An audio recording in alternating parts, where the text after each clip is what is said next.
페이지 개업 공개사 등의 기본 윤리입니다. 기본 윤리. 그 메뉴의 법 29조 1항을 보면 밑줄 치세요. 개업 공개사 및 소속 공개사는 주어를 밑줄 치세요. 즉 보조원은 해당 사항 없다는 이야기입니다. 보조원 X 적어 놓으세요. 보조원 X.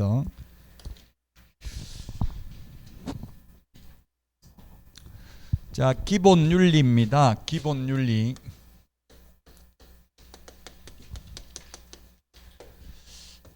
품위유지, 신의성실, 공정중개. 어떤 것이 여기에 해당되는지 묻지 않습니다. 품위를 손상하는 게 뭔지는 시험에 안 나온다고요. 다만 요건 개업 공인중개사와 소속 공인중개사에게만 해당되고 보조원에 대한 규정은 없습니다. 자, 그 다음에 선량한 관리자의 주의 의무, 선관주의 의무가 있습니다. 선관주의 의무. 이 선관주의 의무는 판례로서만 인정하고 있습니다. 평범한 사람, 보통 사람, 평균치 사람이 지켜야 될 의무만 지키면 됩니다. 개업 공개사는 고도의 주의 의무가 있는 게 아니고, 따라서 만약에 개업 공개사가 잘못해서 손해를 1억 입혀도 손님들은 1억 다 배상 못 받습니다. 선관주의 의무만 있기 때문에 의뢰인 과실 비율 50%를 상기하고 50%를 배상함이 상당하다. 판례의 기조가 이렇게 되어 있습니다. 고도의 주의 의무가 있다면 100% 배상을 하겠죠. 변호사들은 고도의 주의 의무가 있습니다. 근데 우리는 선관주의 의무가 있다는 것은 판례는 이게 상법상 상인으로 보는 거예요. 장사꾼으로 보는 거예요. 전문 직업인으로 보는 게 아니고, 우리 법에는 지금 전문 직업인으로서 이렇게 돼 있죠. 그 211페이지 메뉴에 조금 전에 그 개업공개사 및 소속공개사는 전문 직업인이라고 돼 있잖아요. 우리 법에서는 전문 직업인이라고 하는데 판례는 상법상 상인으로 보는 거예요. 전문 직업인으로 보는 게 아니고, 전문 직업인이라면 고도의 주의 의무가 있어야 돼요. 의사는 고도의 주의 의무가 있어야 돼. 대충 수술하다가 죽으면 되는 게 아니라고요. 의사나 전문 직업인들은, 간호사도 고도의 주의 의무가 있어요. 근데 우리는 선량한 관리자의 주의 의무만 있다고요. 고도의 주의 의무가 있는 게 아니고 상인이기 때문에 판례는. 그래서 선관주의 의무는 판례다. 113페이지 선관주의 의무 판례 밑에 있잖아요. 판례. 그 대표적인 선관주의 의무 판례 1번이 뭐냐면, 우리 법조문에는 없지만 진짜 매도인이 맞는지 신분증, 얼굴하고 신분증하고 대조해 봐야 되고요. 그 다음에 등기사항 증명서, 등기필 정보까지 확인해야 돼. 진짜 소유자가 맞는지. 그게 선관주의 의무입니다. 우리 법조문에는 없습니다. 그러면 이렇게 확인을 안 해가지고 나중에 사기꾼이 남의 물건 팔아먹어도 매수인은 100% 배상 못 받는다고요. 절반밖에 못 받아요. 왜? 너도 직접 확인 안 해봤으니까. 장사꾼 말만 믿은 너희 잘못도 50%는 있다. 이게 판례라고요. 그게 선관주의 의무입니다. 자, 그 다음에 214페이지 비밀준수 의무입니다. 그 법 29조 2항입니다. 이 5개 중에서는 가장 중요한 게 비밀준수 의무입니다. 시험에 이 5개 중에서 공인중개사 법령상 의무가 아닌 것은 하면은 판례 이거 4번이 되겠죠. 선관주의 의무. 자, 그 다음에 또 비밀준수는 개업공개사 등입니다. 즉 비밀은 보조원도 지켜야 됩니다. 사장도 지켜야 되고 직원도 비밀은 지켜야 됩니다. 비밀준수는 그게 법 29조 박스에 법조문 보니까 개업공개사 등은 그 업무상 알게 된 비밀을 이 법 및 다른 법률에 특별한 규정이 있는 경우를 제외하고는 이를 누설하여서는 아니 된다. 개업공개사 등이 그 업무를 떠난 후에도 또한 같다. 이를 위반하면 1년 이하의 징역이나 1,000만 원 이하의 벌금에 처한다. 그러나 피해자의 명시된 의사에 반하여 벌하지 않는 반의사 불벌죄에 해당된다. 자, 그 시험 지문 나온 걸 보면 사장은 비밀 지켜야 되지만 직원은 안 지켜도 된다. X. 그 다음에 개업공개사 등은 그 업무상 알게 된 비밀을 어떠한 경우에도 누설하여서는 아니 된다. X죠. 이 법 및 다른 법률에 특별한 규정이 있으면 누설해도 됩니다. 그 다음에 중개업을 활동하는 비밀을 지켜야 되지만 폐업하면 상관없다. 누설해도. X죠. 건물을 떠난 후에도 영원히 준수해야 된다. 1년 이하의 징역이나 1,000만 원 이하의 벌금인데 피해자의 명시된 의사에 반하여 벌하지 않는 반의사불벌죄. 우리 공인중개사법에 반의사불벌죄는 오직 이거 하나밖에 없습니다. 피해자가 처벌을 원하지 않습니다 하면 처벌할 수 없는 죄가 반의사불벌죄입니다. 우리 폭행죄, 명예훼손죄 이런 게 반의사불벌죄입니다. 오직 이거 하나밖에 없다. 공인중개사법에서는. 그게 지금 216페이지까지 했고요. 반의사불벌죄. 자, 그 다음에 216페이지 개업공개사 등의 금지행위. 그게 보니까 법 33조 개업공개사 등은 다음 각호 행위를 하여서는 아니 된다. 9호까지 있죠. 그리고 2항 보니까 누구든지 밑줄 치세요. 누구든지 시세에 부당한 영향을 줄 목적으로 이런 5가지 하면 안 된다. 이게 금지행위입니다. 시험에 해마다 출제됩니다. 금지행위는 해마다 출제된다. 개공 등의 금지행위입니다. 직원들도 지켜야 됩니다. 우리 프린터는 11번에 있습니다. 11번 보면 이거 책하고 11번하고 같이 비교해서 보시면 될 겁니다. 첫 번째 9개가 있는데 첫 번째 중개 대상물 매매를 업으로 하는 거 안 됩니다. 매매를 업으로 하는 거 안 된다고 하니까 어떤 분 그러더라고요. 우리는 그러면 자격증 따도 임대 중개만 가능하고 매매 중개는 안 됩니까? 이렇게 묻던데 매매 중개는 가능하죠. 매매 중개는 가능하다고요. 매매 중개를 업으로 하는 건 가능하다고. 남 매매하는 걸 소개하는 걸 업으로 하는 건 가능한데 남 소개 안 하고 자기가 직접 샀다 팔았다 집장 사는 거 안 된다고요. 왜냐하면 개업 공개사들이 시세를 가장 잘 알고 있잖아요. 그 주변 시세를. 그럼 싼 물건만 찍어가지고 그냥 샀다 팔았다 이런 식으로 하면 일반 국민들이 그 거래 상대방이 불측의 피해를 입을 수 있기 때문에 중개 대상물 매매를 업으로 하는 거 금지합니다. 시험에 건축자재 매매를 업으로 하는 것 금지행위 아니다. 건축자재 매매를 업으로 해도 된다고요. 제가 인천시 부평구 상곡동에 그 중개업소에 여자분은 자격증 따가지고 중개업하고 남자분은 거기서 인테리어업 하는데 건축자재 매매업 같이 하더라고요. 아파트 단지 내 상가에서 그 중개업 하다 보면 이삿짐 도배업체 이런 거 소개해달라는 데도 많거든요.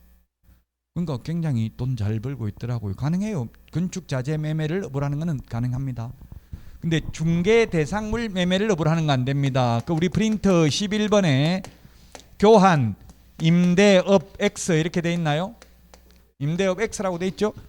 이 프린트 2장만 다 알면 80점을 받는데 이거 해석을 해야 돼. 다 말을 줄여놨잖아요. X라고 해놨는데 어떤 분이 인터넷 질문했더라고. 매매업 X 임대업 X 이렇게 적어놨는데 그러면 개업공개사가 임대업 가능하다는 말이냐 불가능하단 말이냐 뭐냐고요? 가능하다는 말이죠. 금지행위는 불가능한 거고 금지행위 X 아니다. 그래서 가능하다는 뜻이에요. X라는 뜻이. 매매업은 안 되는데 임대업은 가능하다고요. 금지행위 X 아니니까. 금지행위는 불가능한 거죠. 임대업이 안 된다고 하면 건물주들은 개업 못 하잖아요. 예, 건물주도 임대업 하면서 중개업해도 됩니다. 그러나 매매업은 안 된다. 교환업도 물론 가능하고요. 그 다음에 무등록 중개업자와 협력하는 행위입니다. 무등록자와 협력하는 행위. 협력이라는 것은 고의죠. 고의. 알면서 악이죠. 악이. 알면서. 무등록 중개업자임을 알면서 그를 통해서 중개를 의뢰받거나 무등록 중개업자에게 자신의 명의를 이용케 하는 행위입니다. 거기 11번에 이게 매무 앞대가리 동그라미 해놨죠? 해놨어요? 그 다음에 중개, 보수 또는 실비, 초과, 징수 안 됩니다. 어떠한 명목으로라도 안 됩니다. 이게 시험에 가장 과거에는 많이 나왔는데요. 최근에는 옛날에는 초과해서 많이 받으니까 받지 말라고 많이 나왔어요. 근데 지금은 초과해서 받기가 쉽지 않습니다. 준다고 해놓고 인정작업 해가지고 어제도 전화 왔더라고요. 인정작업 뭐 구리 수택동 재개발하는 적인데 인정작업 1,000만 원 해주는데 잔금 치를 때 되니까는 통장으로 입금시키겠다 1,000만 원 이런 식으로 나온대요. 그 이제 법을 통장으로 입금시키면 증거가 되는 거잖아요. 초과해서 받은 거 증거되면 그거 가지고 신고하거나 고발할 수도 있겠죠. 이 받아도 되냐 묻길래 제가 민원만 제기 안 하고 아무 문제 제기만 안 하면 받아도 상관없는데 문제 제기하면 문제가 될 수 있다. 증거가 되니까. 그렇잖아요. 사람 마음을 알 수가 없는 거죠. 그래서 처음에는 많이 준다 해놓고 나중에 되면 안 주려고 하는 경향이 굉장히 많아요. 현실적으로 보면. 아깝잖아요. 갑자기 돈 들어오면 마음 바뀌어요. 부부간에도 다 마음 바뀌어요. 지금 텔레비전에 나왔더라고요. 친구 7명한테 로또를 한 명이 친구가 계속 샀나 봐요. 그러니까 친구가 그거 왜 사냐 돈 아깝게 하니까 너 당첨되면 1억씩 줄게 이렇게 한 게 7명한테.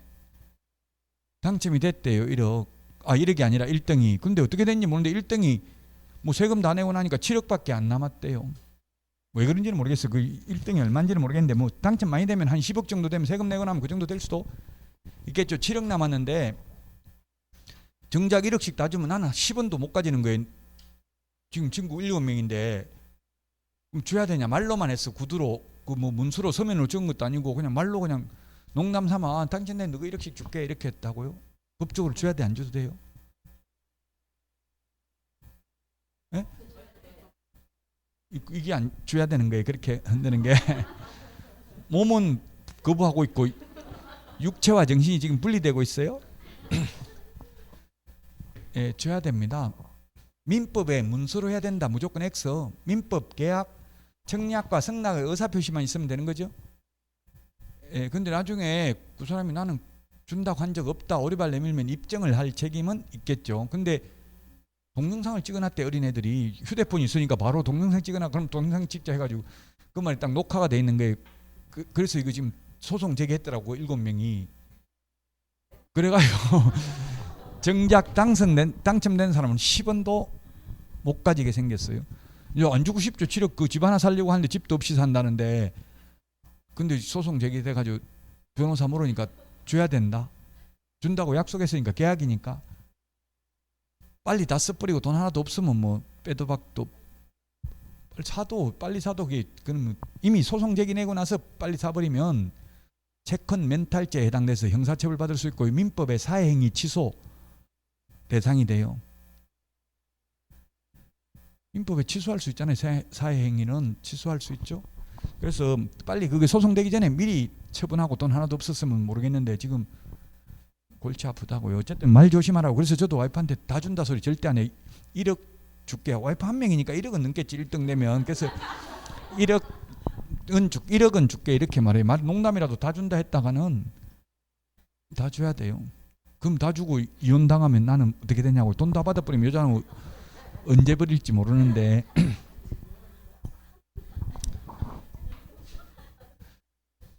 또 로또 돼가지고 이혼한 사람 엄청나게 많아요. 지금이 안 그런다 하는데 당신 돈 보이면 눈이 뒤집어질 수 있다고요. 그건 알 수 없는 거예요. 사람 마음은. 자, 보수 또는 실비를 초과해서 금품을 받으면 안 되기 때문에 실비는 받아도 됩니다. 그 다음에 시험에 나왔던 거 중개보수 외에 국선 작가의 미술품을 한 점 선물로 받았다. 금 한 양을 받았다. 자동차를 한 대 중개보수 외에 감사의 표시로 간곡하게 받아라고 요청하여 마지못해 이를 수령하였다. 전부 X 금지행위다. 하면 안 된다. 정중하게 거절해야 됩니다. 그 다음에 현금을 초과해서 받았다가 돌려주는 것도 위반이다. 수표를 초과해서 받았다가 부도가 나서 현금하지 못해도 위반이다. 그러나 받기로 약속만 하고 실제 수령하지 않았다면 위반은 아니다. 무등록 중개업자는 보수받을 수 없다. 그러나 없다고요. 업자는 안 되죠. 무등록 업자는 보수 못 받고요. 업자가 아니라 우연한 기회에 한두 번 중개를 하고 보수를 받기로 했다면 무자격자라도 받을 수 있다. 그리고 중개보수 초과 약정은 전부 무효가 아니라 초과 부분만 무효이다. 그리고 중개보수만 초과해서 받으면 안 되고요. 분양 대행 하고 받는 수수료 많이 받아도 되죠. 오늘 예? 뭐라고요? 돼요. 그래. 분양 대행 수수료 많이 받아도 되잖아요. 중개보수가 아니니까. 오늘 이천에 지금 인기 분양 뭐지 그 센트럴 시티 레이크라고 있던데요. 어디에 있어요? 요새 생겨요? 레이크 호수인데 호수가 있어요 근처에.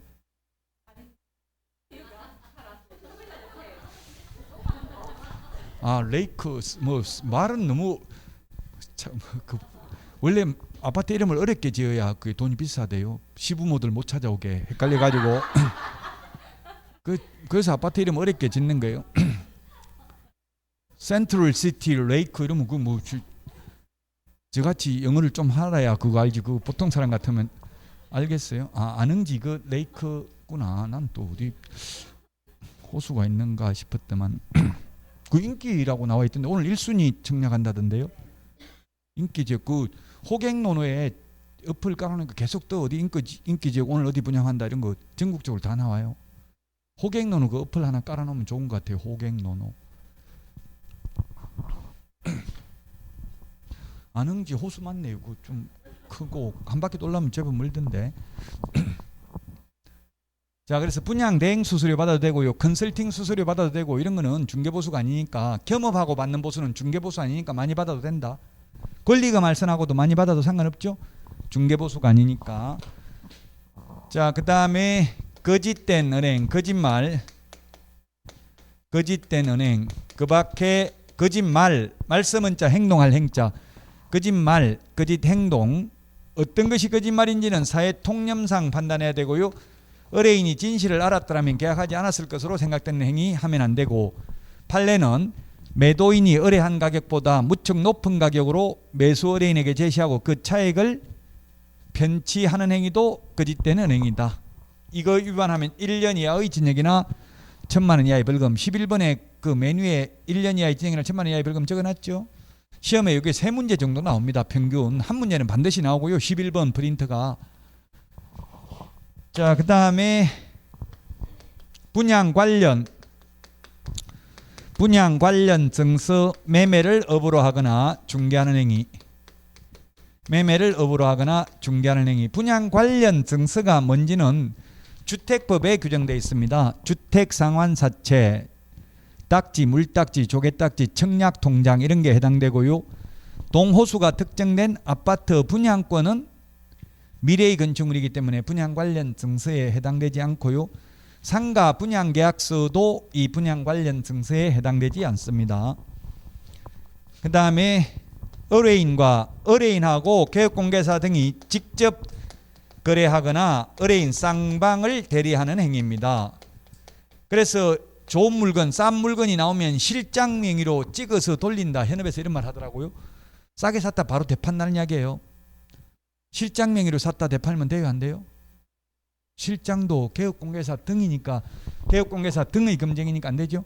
그러나 배우자나 애인 명의로 샀다 파는 거는 됩니다. 그럼 배우자 명의로 하는 게 좋겠어요? 애인 명의로 하는 게 좋겠어요? 네, 맞습니다. 애인이 좋습니다. 불안해하는 것 같은데 떼먹고 도망갈까봐 떼먹고 애인이 도망갈까봐 불안하죠? 절대 안 그래? 절대 안 그래야 되죠. 그 애인은 도망가면 더 못 줘서 가슴 아픈 게 애인이라고 진정으로 사랑하면 배우자 명의는 위험해요. 최근 판례가 모든 자금 집행은 개업공개사가 하면서 오로지 직접 거래를 회피할 목적으로 배우자 명의로만 했다면 경제 공동체로서 직접 거래에 해당된다고 봄이 상당하다는 판례도 있습니다. 진짜 배우자가 자기 돈으로 사는 거 하는 거는 상관없어요. 부부 별산제잖아요. 배우자 돈도 배우자 거죠. 배우자 거는 배우자 거고 내 거는 내 거잖아요.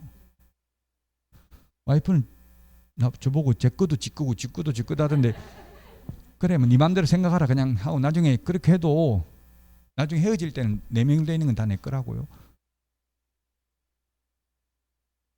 부부 별산제잖아요. 우리나라 세금도 따로따로 내잖아요. 양도소득세도 부부 공동명의로 돼 있으면 따로 내잖아. 부부 별산제. 내 거는 내 거예요. 원래 재벌 총수들이 뭐 그 이혼할 때 결혼하기 전에 재산 안 나누잖아요. 결혼하고 나서 늘어난 재산만 나눈 거잖아요.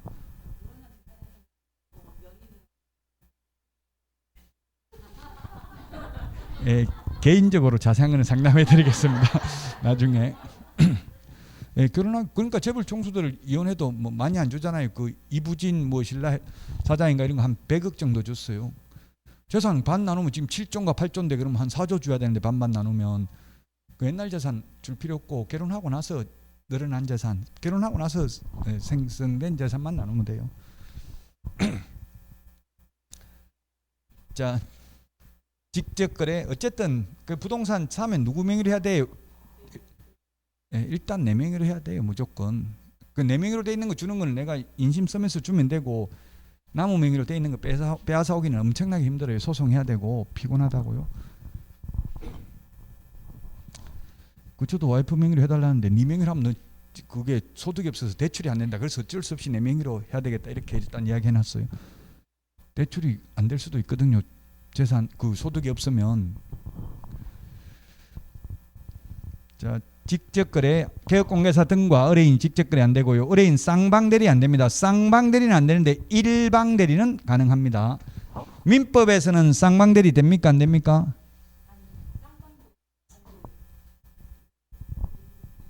민법에서 불가능합니다. 원칙이 안 됩니다. 원칙 예외적으로 됩니다. 시험에 원칙 예외 아무 말 안 하고 물으면 원칙을 대답해야 되지, 아무 말 안 하고 묻는데 예외를 대답하면 안 되죠. 절대 안 된다 이러면 X죠. 어떠한 경우에도 안 된다 그건 X지만 아무 말 없으면 원칙을 대답해야 된다. OX 둘 중에 하나를 물으면. 그런데 우리 공인중개사법에서는 예외 없이 안 됩니다. 쌍방대리 절대 안 되고, 민법에서는 원칙 안 되고 예외적으로만 된다고요. 쌍방대리.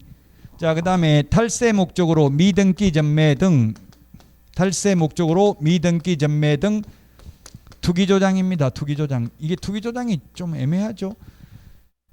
학개론에서는 남이 하면 투기, 내가 하면 투자 라고 말하진 않죠. 학개론에서는. 학개론은 모르겠는데 법에서는 이게 투기냐 투자의 구분은 투자 시점이 언제인지가 중요해요. 알받기, 개발할 걸 알고 알받기 해가지고 하는 거 이런 건 투기가 될 수 있어요. 시점이 중요하다고. 언제 투자를 했는지. 몇십 년 전에 해놓은 게 지금 뭐 예를 들어서 그게 개발한다고 해서 안 판다고 버티고 해도 그거는 투기가 아니죠. 자, 그 다음에 여기까지 있었는데 더 추가로 신설되는데요. 시공시, 거짓으로 계약이 성립된 것처럼 꾸미는 등 시세에 부당한 영향을 미치는 행위를 한 개업공개사 등입니다. 거짓으로 계약이 성립된 것처럼 꾸미는 경우. 그 다음에 단체 구성원 이외의 자와 공동중개를 제한하는 행위입니다. 왕따 시키는 것. 저도 현업에서 친목회가 대부분 다 있어요. 그 마을에, 그 지역에. 뭐 이천에도 아마 있는지, 저는 이천은 잘 모르겠는데 아마 있을 거예요. 그 친목회가 있으면 친목회, 그 제가 친목회 회원이었는데 그 회칙에 저는 회칙 보지도 않았는데 비회원하고 눈도 마주치면 안 된다 이런 회칙이 있었대요. 쳐다도 보면 안 된다. 근데 저한테 수업 들은 분이 인사를 하더라고요. 저 악수까지 했어요. 그게 친목회장이 봤어요. 보고 저보고 벌금 내라, 100만 원 내라 하더라고. 회칙 위반했다고. 그래서 제가 네가 판사냐? 판사가 벌금을 선고하는 거지 친목회장이 벌금 내라는 거는 난 태어나 처음 들어본다. 이렇게 했더니만 그러면 6개월 동안 거래정보망 이용 정지시키겠다 이러더라고요. 그래 공동중개 하려고 전화하니까 전부 다 투명인간 취급해. 아무도 안 하려고 하는 거에 있기는 있는데 사장님하고 할 건 없습니다. 이런 식으로 다 말해요. 그래서 폐업했어요. 도저히 못 버티고 망해가지고. 그래서 내부 폭로를 하면 버티기 힘들죠. 우리나라 조직문화에서는. 제보자들이 성공하는 경우가 거의 없잖아요. 그래서 지금 뭐 거의 제보를 안 하고 있어요. 중개업계도 같은 친목회 안에서 불법 무등록 중개업자 알아도 그냥 넘어간다고요. 대부분 현실이. 하면 누가 했는지 알까봐 무서워서 못하는 거예요. 신고를. 공동중개 제한 이게 심합니다. 신도시가 특히 단체 구성은 이외이자 즉 친목회 회원 아닌 업소하고 공동중개 안 한다고요. 이렇게 하면 3년 이하의 전액이나 3천만 원 이하의 벌금. 자, 여기까지가 3년 이하의 하나 더 있습니다. 이게 누구든지 시세에 부당한 영향을 미치는 행위를 하는 경우, 부당한 영향을 미치는 행위를 해서 개업공개사 의무를 방해하는 것 3년 이하의 전역이나 3천만 원 이하의 벌금입니다. 자, 그런데 행정처분은 9번까지만 행정처분 대상입니다. 즉 누구든지는 아파트 분유회, 입주자 대표회의, 그 다음에 아파트 입주자 커뮤니티 이런 거잖아요. 커뮤니티 운영자 이런 사람들은 자격증도 없고 등록증도 없으니까 행정처분 대상은 아니라고요. 그 행정처분이 뭐냐면 첫 번째, 개업공개사는 등록을 취소할 수 있습니다. 취소 안 하면 업무 정지할 수 있습니다. 그 다음에 소속 공인중개사의 경우에는 자격을 정지할 수 있습니다.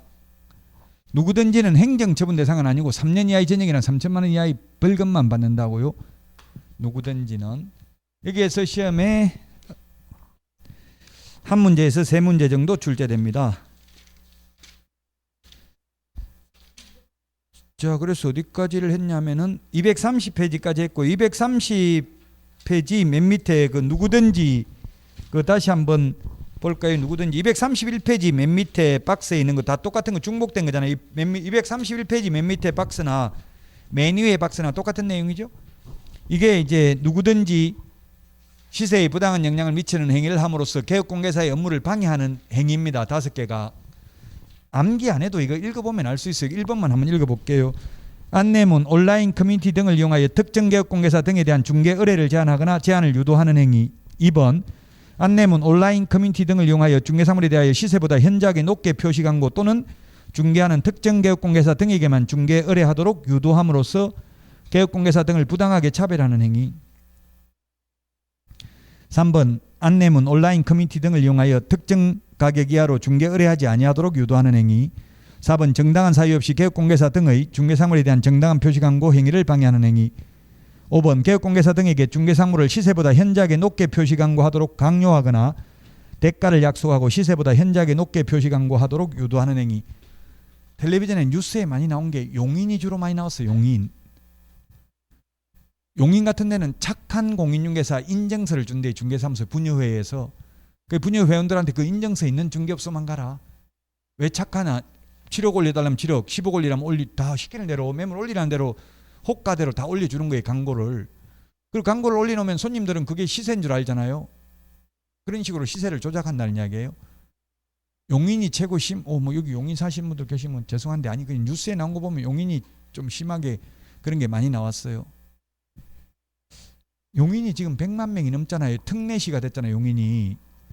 근데 지금 뭐 용인은 수지 같은 데는 완전 난개발이잖아요. 동백지구만 계획적으로 개발했고 나머지는 난개발이거든요. 용인이. 용인에 명당 자리는 많다더라고요. 재벌 총수들은 거의 용인에 많이 묻혀 있잖아요. 명당 자리는 많다고 하는데 저는 뭐 용인에 살고 싶은 생각은 별로 들지는 않더라고 개인적으로.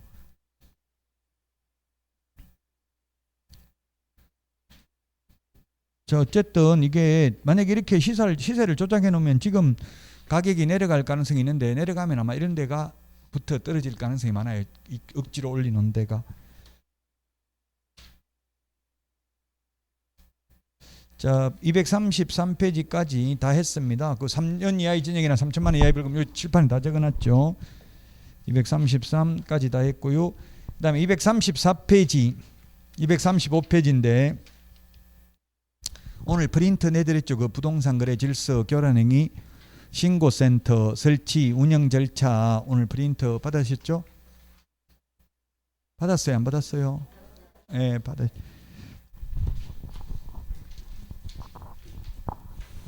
네, 너무 묻지도 않는데 자꾸 대답하면은 옆에 있는 분이 불편해 할 수 있어요. 저는 상관없지만 근데 계속 묻는데도 대답 안 하고 가만히 있으면 엄청나게 힘들어요. 강의하기가. 그냥 카메라 보고 하는 것 같아. 강의. 녹화하면 30분을 못해요. 제가 녹화도 많이 하거든요. 카메라만 보면 하면 30분 하는 것도 너무 힘들어요. 사람 보고 하는 건 1시간 하는 것보다 더 힘들다고 30분 하는 게.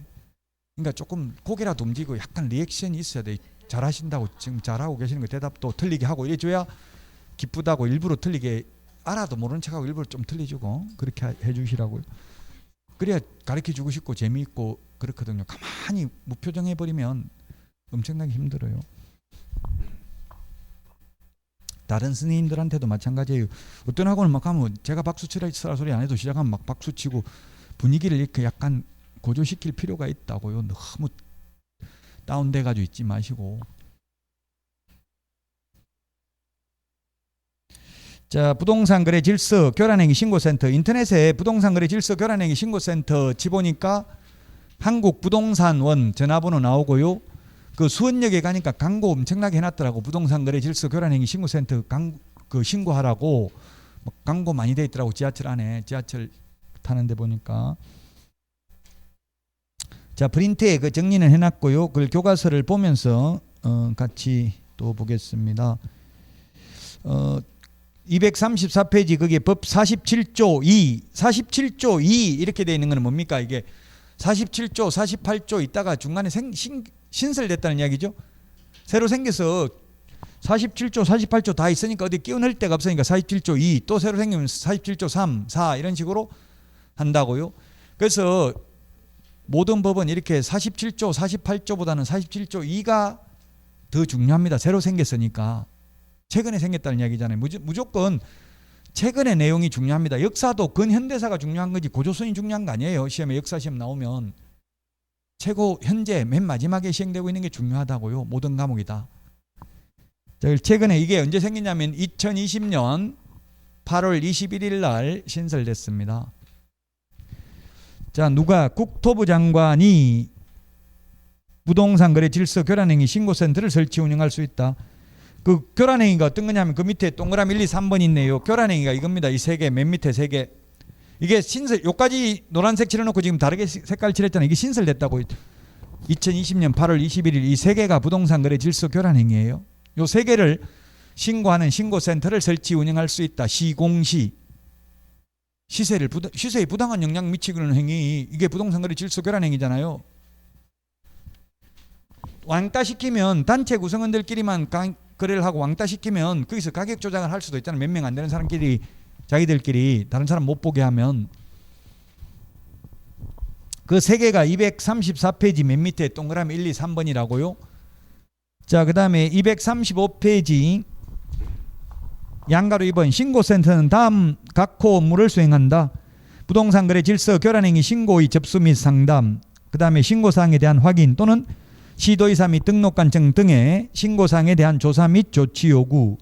3번 신고인에 대한 신고사항 처리 결과 통보를 합니다. 양가로 3번 신고센터의 업무를 한국부동산원법에 따른 한국부동산원에 위탁한다. 대통령령으로 정하는 기관에 위탁할 수 있다 돼 있고 대통령령에는 부동산원에 위탁한다 이렇게 돼 있습니다. 어떤 분 저 뭐 페이스북 친구가 9,000명인가 저도 아는 사람 9명도 안 되는데 어쨌든 엄청나게 많더라고. 어느 날 보니까 막 다 제가 친구 수락을 해줘가지고 대부분 처음 보는 여자분들이 많아요. 그래가지고 빨리 연락가 메신저 막 오고 이러던데 어쨌든 거기 보니까 어떤 개업공개사님이 한국부동산원 시녀, 개업공개사가 한국부동산원 시녀냐 이렇게 해가지고 막 시위하는 거 사진 찍어서 올려놨더라고 페이스북에. 이게 이런 것 때문에 그런 것 같아요. 이게 한국부동산원에 신고센터 있고 이러니까 아마 그러는 것 같아요. 자, 양가로 4번 한국부동산원은 신고센터의 업무 처리 방법, 절차 등에 관한 운영 규정을 정하여 국토부 장관 승인을 받아야 된다. 오늘 내드린 프린터 그 보면은 프린트에 보면 신고센터를 설치 운영하려면 운영규정 제정 승인이라고 돼 있죠. 그림에 승인을 받고 나서 그게 최고 먼저입니다. 그리고 나서 신고 접수를 받아야 됩니다. 그 번호 적혀져 있나요? 1번 2번 순서. 자, 그 다음에 신고하려면 뭘 제출해야 되냐면 신고인 및 피신고인의 인적사항. 피신고인이라고 하면 신고당하는 사람, 피고발인, 고발당하는 사람. 이게 제가 전화해가지고 자꾸 이거 가격 올려달라고 하는데 이거 신고하고 싶은데 분여회에서 와가지고 자꾸 가격 올려달라고 하는데 이러니까 그런 거 가지고 신고하기 좀 어렵습니다. 구체적으로 인적사항 이런 거 다 제출해야 된다는데 불가능하잖아요. 그 온 사람이 인적사항 뭔지도 모르잖아요. 쉽게 신고하기가 쉽지는 않더라고. 제가 전화해서 신고 어떻게 하면 되는데 하고 물어보니까 잘 안 받아주려고 하더라고. 귀찮으니까 이거. 자, 그 다음 2번 부동산 거래 질서 교란행위 발생 일시 장소 및 그 내용.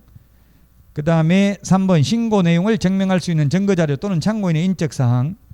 증거 없으면 참고인, 증인이 아니고 참고인입니다. 증인은 잘 안 써주려고 합니다. 사람들이. 왜냐하면 증인 서면은 증인 신문 선서 하면은 위정하면 위정죄로 처벌받거든요. 그래서 참고인 인적사항 증인이 아니고요. 그 밖에 신고 처리에 필요한 사항을 제출해야 됩니다. 문서로 제출해야 됩니다. 문서로 이것도. 양가로 6번 신고센터는 보완이 필요한 경우 기간을 정하여 신고인에게 보완을 요청할 수 있다.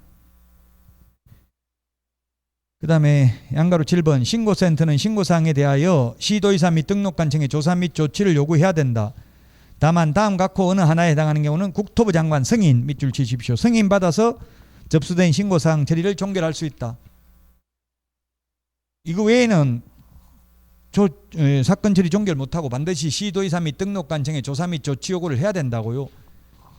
236페이지 신고 내용이 명백하게 거짓인 경우 보완 요청을 했는데 보완하지 않는 경우 3번 신고사항 처리 결과를 통보받은 사항에 대해서 정당한 사유 없이 다시 신고하는 경우로서 새로운 사실이나 증거자료가 없는 경우 4번 신고 내용이 이미 수사기관에서 수사 중이거나 재판에 계류 중이거나 법원의 판결에 의해서 확정된 경우는 국토부 장관 승인 얻어서 사건 처리 종결할 수 있습니다. 자체적으로 종결할 수 있다 X입니다. 국토부 장관 승인 또 받아야 돼요. 자, 그 다음에 양가로 8번 조사 및 조치 요구를 받은 시도의사 및 등록관청 등은 신속하게 조사 및 조치를 완료하고 완료한 날로부터 10일 이내 밑줄 치세요. 10일 이내에 그 결과를 신고센터에 통보해야 된다. 10일 이내입니다. 프린터 보면 있죠. 오늘 프린터 있고요. 또 10일 이게 우리 프린터 10일이라는 거는 몇 번에 있어요? 또 10일. 10일이 40번에 12번에 있네요. 40번에 12번. 시도의사 등록관청은 10일 이내 신고센터의 처리 결과를 통보해야 됩니다. 그 다음에 양가로 10번 신고센터는 매월 10일까지 직전달의 신고사항 접수 및 처리 결과 등을 국토부 장관에게 제출해야 됩니다. 요거는 우리 프린터 40번에 13번 40번에 13번에 있습니다.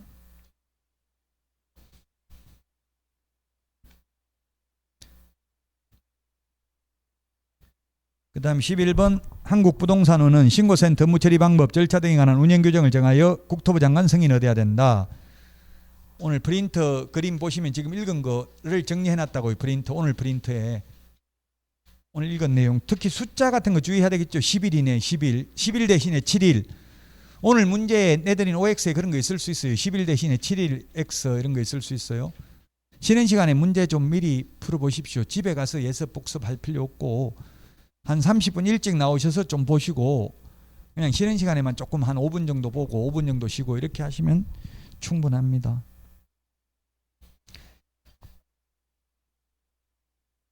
자, 여기까지 하고 236페이지 확인 설명 의무부터는 쉬었다가 하도록 하겠습니다.